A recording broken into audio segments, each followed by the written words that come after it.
tell everybody what the definition is of what you do. The definition of what it is that I do. I literally help people overcome their self-created crap without the self-help fluffy bullshit.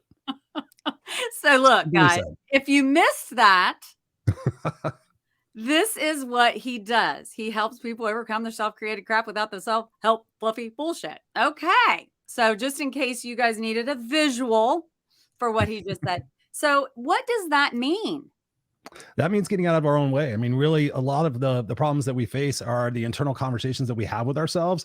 And so many people sit there and say, okay, do this meditation. What's funny about the self-help fluffy bullshit is this was before I was introduced to meditation and chakras and all this energy healing and Reiki and stuff like that. So I understand a little bit more. But really, it's just getting to the straight root of the problem, because so many times in life we deal with the symptoms of problems, but we don't get to the root.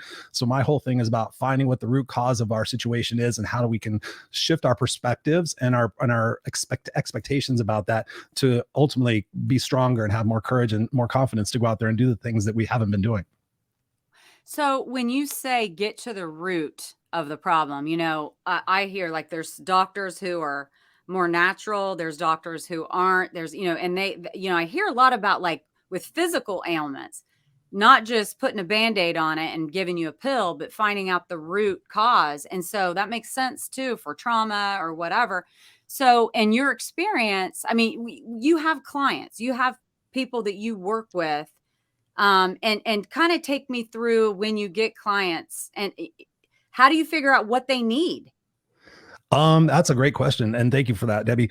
It runs across all of the different boards, but ultimately what it goes back to really is people want to have a sense of significance in their life, sense of love, appreciation, inclusion, things of that nature. So when we get to the root of that, that kind of dovetails out to, I want to lose weight. I want to make more money. I want this. I want that. That's all for that significance and that inclusion aspect of life. So ultimately what we do is we go back and we peel back the onion. And for me, what I found out in my experience and my research is that a lot of what shapes us, I've always been super fascinated with people, even before I became a coach. And I've always like, okay, where does it start? What happens to us? Where does it shift? And I always thought it was like in our teenage years, but I kept peeling back the onion and I found out from doing my research, a lot of what shapes us as who we are happens between the ages of 0 and 5.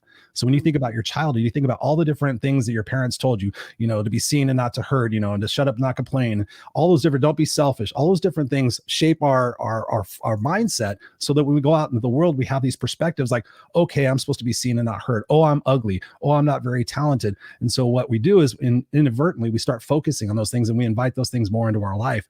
So what I do with my clients is we go back and we kind of peel back the onion and find out where that traumatic experience happened, where it shifted their belief about themselves in their true sense of being. Well, like I was told this. Okay, how did that make you feel? Oh, it made me feel like an outsider. Okay, what would it feel like if that situation had turned out differently? How do you think your perspective would be different today? And so we just kind of do that. We just everything I do is about reshaping the perspective. So it's not like a huge shift. It's just like, can I get you to shift a little bit? Can I get you to understand and have empathy and forgiveness for somebody who potentially wronged you? And just kind of peeling back that onion and ultimately getting to the point where you understand that life is happening for you and not to you. Okay, so